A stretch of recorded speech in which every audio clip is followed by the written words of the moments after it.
জানো কি জায়েজ আছে? কোথায় লেখা আছে?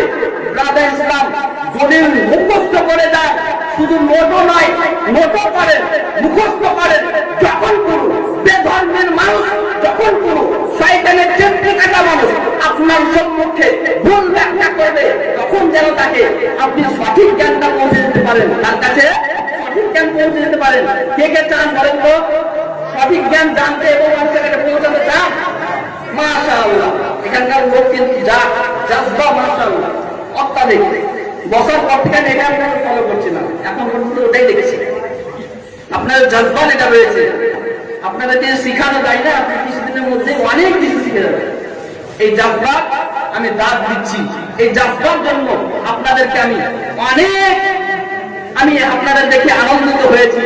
এবার আমি বলি ব্রাদার ইসলাম, এবার আমরা বিশ্ব নবীর আগমনের জন্য কেন প্রস্তুত হব? উঠান কোরআন মাজিদ থেকে আপনাকে দলিল করে, দলিল দিয়ে আমি এখান থেকে বিদায় দিব।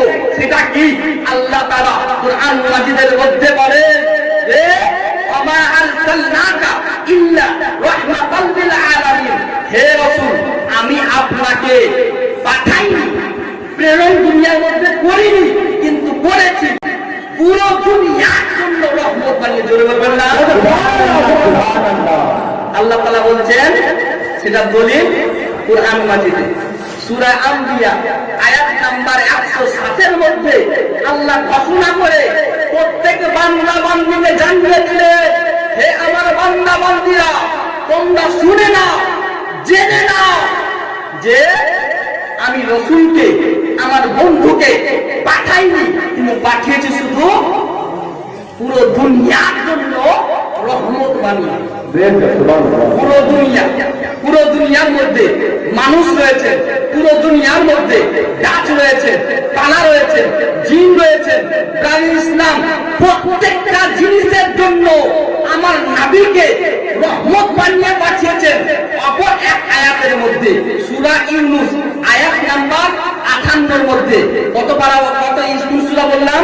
সূরা ইউনূস আয়াত নাম্বার 58 এর মধ্যে আল্লাহ তাআলা ঘোষণা করে নিজের বান্দা বান্দীকে জানিয়ে দিয়েছেন কি, যে যখন কুল বিফাদলিল্লাহ ওয়া বিরাহমাতিহি ফাবিযালিকা ফালইফরাহু, যখন হে মাহবুব আপনি বলে দেন, যখন তোমাদের নিকটে আল্লাহর তরফ হইতে কোন ফাজল আসবে, আল্লাহর তরফ হতে নিয়ামত আসবে, আল্লাহর তরফ হতে কোন রহমত আসবে, তখন ওই রহমতের কারণে, ওই নিয়ামতের কারণে তোমাদের খুশি মানানো দরকার। বলে বলো সুবহানাল্লাহ।